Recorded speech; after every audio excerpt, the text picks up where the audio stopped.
Hello friends, welcome to EPG Pathshala. I am Dr. Mani Shresht, working as Assistant Professor at Haryana School of Business, GJ University of Science and Technology, Hisar. Today, we are going to discuss about the topic Architecture of Compensation Management. Before starting the discussion, let's have a look at the contents. The discussion will start with the introduction of topic, followed by stakeholders of compensation management, wage determination model, determinants of compensation, and at the end, summary. By the end of this module, students will be able to understand the concept of compensation management and identify determinants of compensation and know about the different wage determinants model. The dictionary meaning of architecture is the structure and design of a building in the narrowest form of the word. In generic terms, especially in reference that we are using architecture, we wish to define it as the structure of the compensation management system. By now, it has been clear in our concepts that compensation and its management are crucial for the sustenance of employees and hence for the overall growth and sustainability of the organization. The stakeholders of the compensation management play a very important role in designing and execution of the compensation systems. This module discusses almost all possible stakeholders of compensation management. The later half of the module talks about the various models that are used for the determination of compensation of different levels of the employees. And at the end, last section talks about the determinants of compensation levels. Management of compensation is a vibrant and complex issue. In today's organizational setup, human resources play a very significant role. Nowadays, compensation is not merely organization to employee transaction process. It is a broader and vital system with multiple stakeholders such as organization. It is the key stakeholder of compensation management. Organizations pay employees not only to compensate them for the work performed by them, but also to encourage employees to improve their performance and productivity so that the organization can achieve its goals easily and effectively. In the absence of proper compensation, employees will not perform properly and this will negatively affect efficiency and effectiveness of the organization. Second component is manager. Managers play a crucial role in supervising and guiding the employees so that they perform in the best possible manner. They motivate and appraise performance of employees on a daily basis and recommend compensation increase to employees. If the managers are biased or incompetent, then the employees will feel depressed for not getting fair compensation or rewards. Therefore, through compensation review, managers help to improve performance of employees and help to retain them for a longer time in the organization. Third is employees. Employees work in an organization not only to meet their basic needs but also to get a sense of satisfaction and achievement. If the employees are not satisfied with the compensation offered to them, then they will not complete their work in time. Moreover, if an employee feels that his compensation is low as compared to market rates or peer groups, then he starts feeling dissatisfied and starts searching for jobs in other organizations which are offering better compensation and facilities. Therefore, employees are the key stakeholders of compensation management, without whom compensation management is not possible. Labor market refers to the place where people who are willing and able to work search out jobs. According to classical economists, compensation rate depends upon demand and supply of workforce. Other factors influencing compensation rates are changes in the standard of living of employees, changes in productivity, changes in income distribution, etc. Therefore, labor market play a very important role in compensation management. Next stakeholder is the state. The state regulates compensation levels and makes timely amendments in compensation mandates and frame policies for minimum wages, equal remuneration, social security, and statutes affecting bargaining power of union. And the final component is trade union and customers. Trade union are representative body of employees who work for the benefits of employees. Employees as individuals are not always able to negotiate their compensation after a limit. Through collective bargaining, employees can negotiate for better compensation deals. With the help of collective bargaining, compensation of different classes of employees is mutually agreed at organization, industry, and national level. On the other hand, customers' loyalty, the outcome of superior customer service, and investment loyalty, the outcome of protected and enhanced shareholder value, are each dependent upon the business gaining the commitment and loyalty of its employees. Therefore, if an organization compensates its employees well, then it is in the position to provide better customer service and can retain its customers for a longer period of time. Hence, from the above discussion, we can conclude that compensation is not only limited to employee-organization relationship in the form of an employment contract, but it extends to large number of other key stakeholders. Wage formation is very important for understanding economic development in almost every dimension, including equality, employment, productivity, and welfare. Since labor market institutions largely determine wage formation, therefore many models have been developed to explain how wages are set. The first model is internal labor market model. The theory of internal labor markets originated from sociology. The internal labor market refers to set of careers and relatively detailed defined career paths that in turn lead to a long-term attachment and is characterized by administrative rules. It is different from the external labor market of conventional economic theory, in which decisions relating to pricing, allocation, and training decisions are controlled directly by economic variables. These two markets are interconnected. However, the movement between them occurs at certain job classifications which constitute ports of entry and exit and from the internal labor market. The remaining jobs within the internal market are taken care of through transfer and promotion of employees within the organization. As a result, these jobs are not affected from the direct influence of competitive forces in the external market. One of the important decisions for organization is to decide whether to hire existing employees from within the organization or some outsider with some specific skill sets for a job opening. Employees are mostly hired from outside at specific ports of entry, but internal job flows also motivates internal employees to perform better. The final reward in the tournament model. The other review pertains to viewing employees as human capital which is valued by the current organization.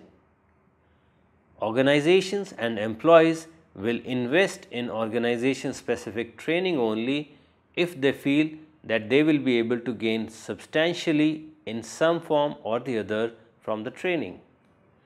Organization specific human capital makes employees less likely to switch to other organizations since turnover will lead to the loss of human capital. Therefore, these employees have a basic incentive to follow a career inside an organization. Human capital model. Human capital theory can be largely attributed to economists from the early 1950s. Until the 1950s, economists generally assumed that the labor power was given and not augmentable. Human capital consists of all the skills that people possess. The skills are not static. The skills can be enhanced by making investment in human capital, such as teaching some new courses, techniques, on-the-job training, etc. Human capital is of two types: A. General and B. Organization specific. General human capital refers to human capital that is equally valued by all the organizations and is completely transferable from one organization to the other. Organization specific human capital refers to knowledge that is valued by current organization and will be lost if the employee transfers to another organization. This difference not only affects on-the-job training decisions but also affects turnover decisions. Employees invest in human capital only after making a fair assessment of trade-off between their benefits and costs. Returns and costs of investment in organization-specific human capital will be shared between organization and employees. After the training is completed, employees will receive compensation above the level they could earn elsewhere, since the productivity in other organizations has not changed. Organizations will be unwilling to invest in the training of general human capital in a competitive labor market, since they will be unable to capture the returns. Hence, compensation attached to jobs and jobs assigned by seniority can derive efficient outcomes of careers and compensation structure. Task assignment models are another extension and explain the distribution of compensation within the organization as an outcome to problem of assigning jobs to employees. Besides compensation, promotion is also important as it signals the employee's ability to other organizations and will make potential organizations bid up the compensation of promoted employees. Employees who would perform marginally better in a more senior job are not promoted because of imposed compensation increase. In general, human capital theory introduces an argument for the exercise and existence of internal labor markets and shows how organization-specific human capital explains. Matching models. A different set of models in economics that focuses on employees' ability is based on the combination of search and matching aspect. The search model uses the assumption of heterogeneous abilities across employees. Employees shop around and search for the best match jobs, that is, those offering the highest compensation. Job mobility in a search model implies a positive relationship between experience and compensation, since more experienced employees had more time to search the labor market for organizations that fits them best. Early models portray employees as optimizing the trade-off between time and resources spent on searching for job opportunities and the uncertain returns to job search in terms of compensation attached to the job selected. The model shows that besides the search behavior of unemployed people, employed people too will search for better paying jobs, that is, on the job search.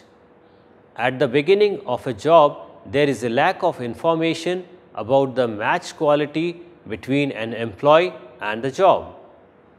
The employee's output is observed by both the employee and the employer and is seen as a signal of the quality of the match.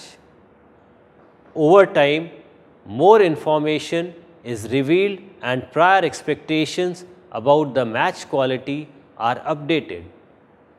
This information leads to either job continuance or employee turnover. In human capital theory, a good match potentially leads to promotion. Both matching models concentrate on separations and explains, for example, why employees tend to have a high rate of turnover in the first year of their career. The implications of the models are different.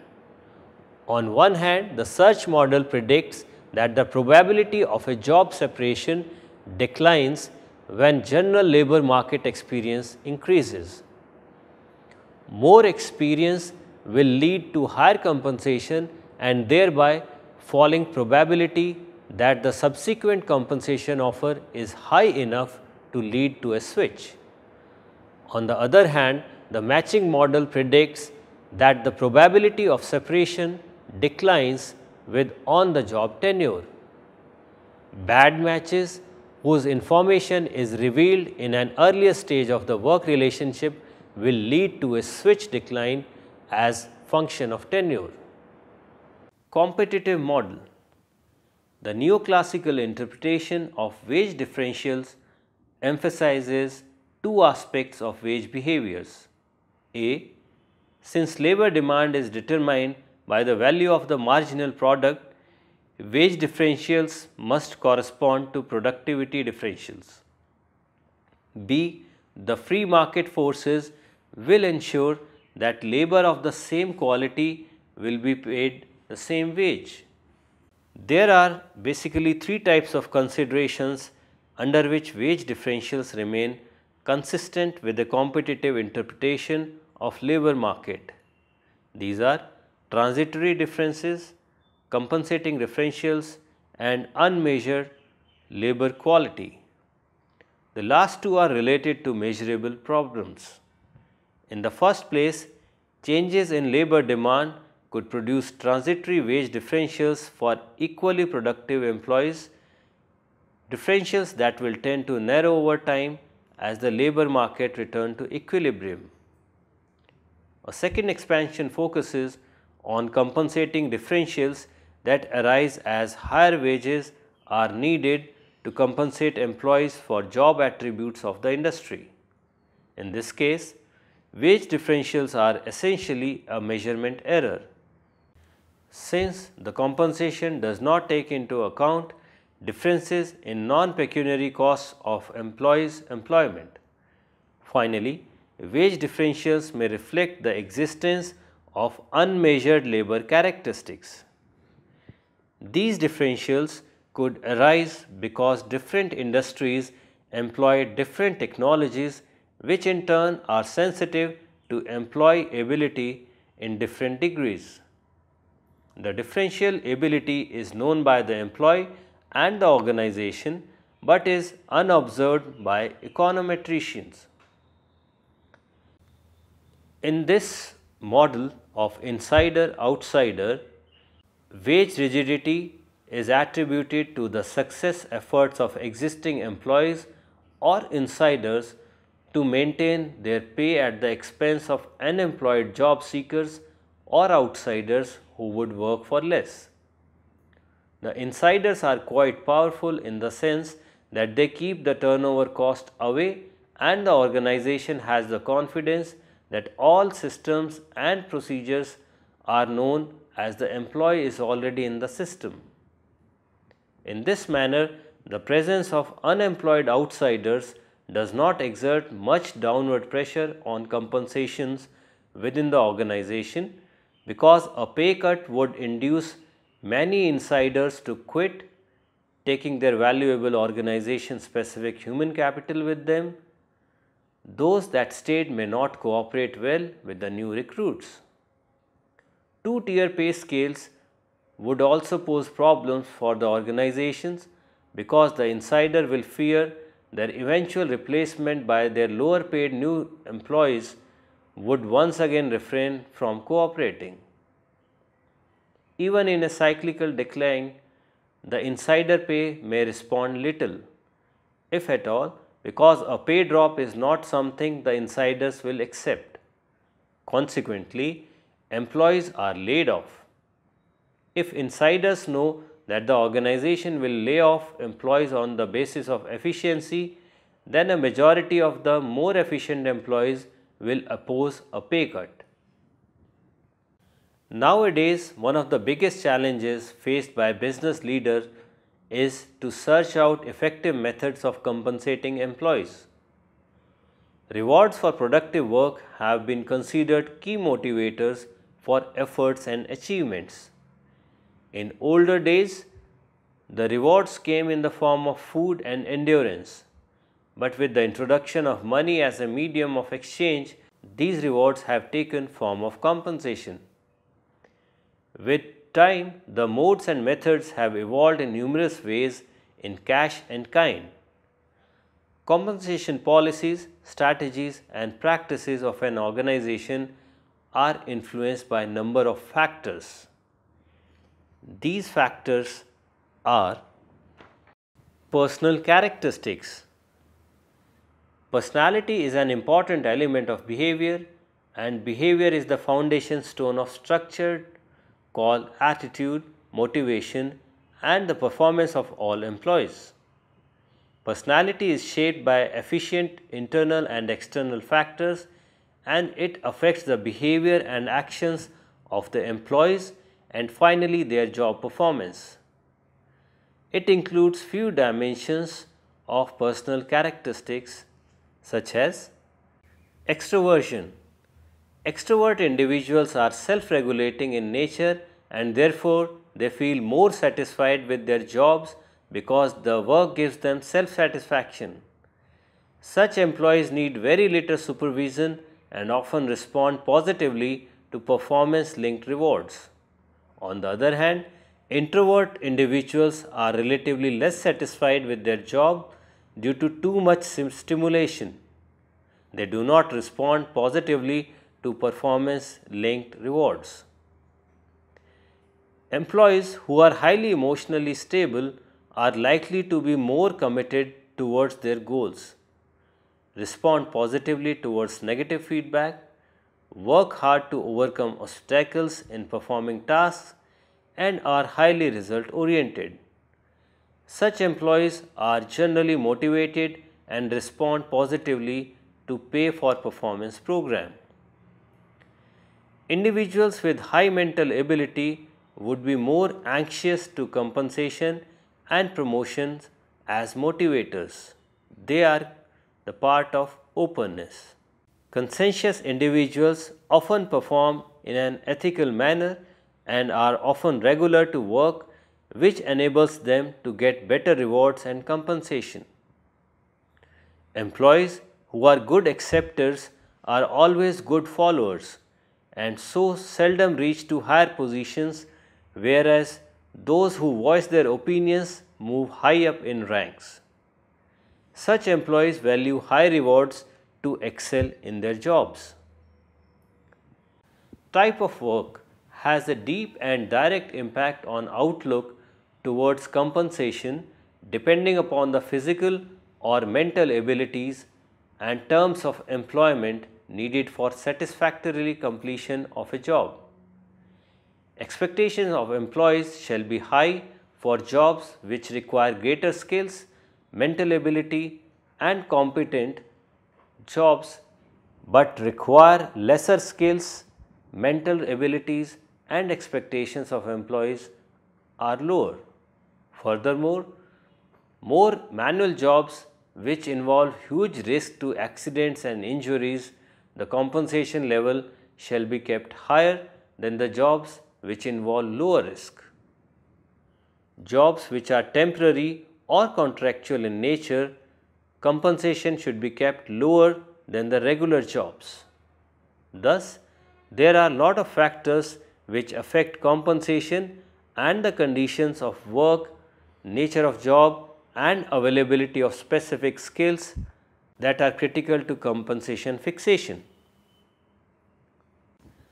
Organizations play a key role in determining compensation of employees. Its features, plans, and policies drive compensation management process. Organization characteristics include industrial structure, size, technology, age, organizational life cycle stage. Organizational strategy focuses more on human resources than on financial resources. No doubt, managing financial resources effectively is very important for every organization, but most of the organizations have realized that capital is not the only that constrains growth. For example, Porter observed that there is a surplus of capital which chase the scarcity of talented people and send the knowledge they possess. They can create value for the organization. Therefore, organizations have been shifting their focus from financial capital to human capital. Organizations which formulate their strategy around financial capital will lag behind than the organization that formulates strategies focusing on human resources. Generally, organizations which focus more on financial capital pay less to employees in the form of compensation, whereas organizations which treat their employees as an asset give higher compensation to its employees in exchange for their talent, skills, competencies, and commitment. The last component is organizational policies. With the help of job evaluation, organizations assign different worth to different jobs. An organization has 3 policy choices while compensating employees: lead, match, or lag. According to lead policy, the compensation paid by organizations is higher than the rates prevailing in the labor market. Organizations adopt this policy to attract and retain talented employees for longer period of time in the organization. Under matching policy, organizations pay as per prevailing labor market rate. But under lag policy, an organization pays lesser than the market rates. Thus, the number and quality of personnel viable in an organization depend largely upon compensation policy adopted by a firm. In order to summarize the discussion, the architecture of compensation management plays a very important role in defining the strategy related to compensation in the organization. This very architecture is solely responsible for the implementation of the compensation system within the organization.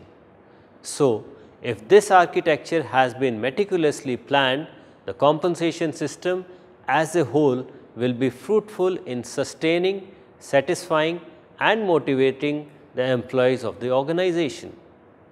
Happy learning!